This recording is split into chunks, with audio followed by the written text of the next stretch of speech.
वैसे ते नवरात्रि जो त्योहार बा वह हिंदू देवी देवता के पूजा करे के त्योहार हो, लेकिन कुछ लोग यहू में अश्लीलता फैलौले से बाज नाई आवत हटे। ताजा मामला महाराजगंज जनपद के चौक थाना क्षेत्र के रुदलापुर गांव से सामने आयल बा, जहां पर माता रानी के पंडाल में बार बाला जौन बाटिन उनके द्वारा अश्लील भोजपुरी गाना पर डांस कइल जाता और एकर वीडियो जौन बा उ सोशल मीडिया पर वायरल बा। जब ये वीडियो वायरल भइल एकर सूचना जौन बा बजरंग दल के मिलल, त बजरंग दल के जौन जिला अध्यक्ष बाटे विशाल पुष्कर उ मौके पर पहुंचले तो जौन आयोजन करता रहले ओमहन भगदड़ मच गई।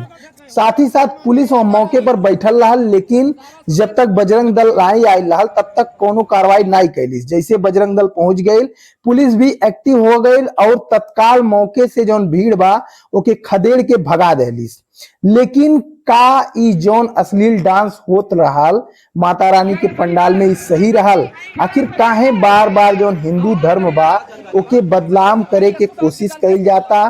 का पुलिस प्रशासन जौन आयोजक रहले उनके खिलाफ कार्रवाई करी है? साथ ही साथ बजरंग दल के जौन जिला अध्यक्ष रहले उ कहले कि अगर कार्रवाई नहीं भइल जौन आयोजक बाटे और दोबारा से ऐसा कोनो अश्लील गाना या ऑर्केस्ट्रा माता रानी के पंडाल में बजल कहीं भी तो हमन के आंदोलन पे उतारू हो जाइल जाई, रोड पे उतारू हो जाइल जाई। लेकिन फिर वह सवाल बा कि आखिर कहां से ये लोग आवेले जौन धार्मिक चीज में ऑर्केस्ट्रा वालन के बुला के डांस करावेले और ए तरीके से जौन हिंदू धर्म बा ओके बदनाम करे के कोशिश करेले। बाकी वीडियो के लेकर आप लोग का कहल जाई हमार कमेंट बॉक्स खुलल बा, आप लोग ओमान अपन राय रख सकल जाला। जानकारी है, पूरी बात जानकारी है। यानी एसओ साहब की जानकारी में चल रहा मामला है, जानकारी की बात नहीं। प्रशासन का उल्लंघन अगर कोई करेगा, सुनिए मेरी बात सुनिए, मेरी बात सुनिए। हल्द्वानी में सेना और पुलिस के ऊपर हमला होता है, देश भर में करोड़ों कार्यकर्ता हम जैसे ज्ञापन देकर प्रशासन को न्याय के लिए हम कहते हैं कि सेना और पुलिस राष्ट्र का प्रतीक होता है। हम आप लोग के लिए भी आवाज उठाते हैं, आपके देखने में सही है? ईमानदारी से अपनी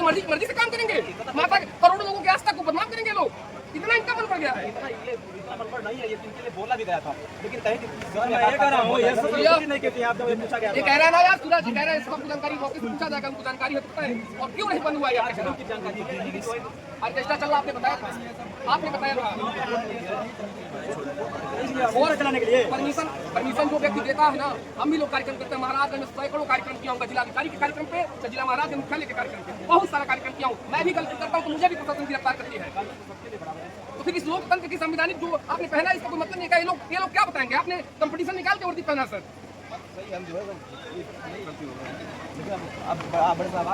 बुलाइए बड़े साहब को, जवाब लिया जाएगा और ऐसे छोड़ा नहीं जाएगा, बता रहा हूँ।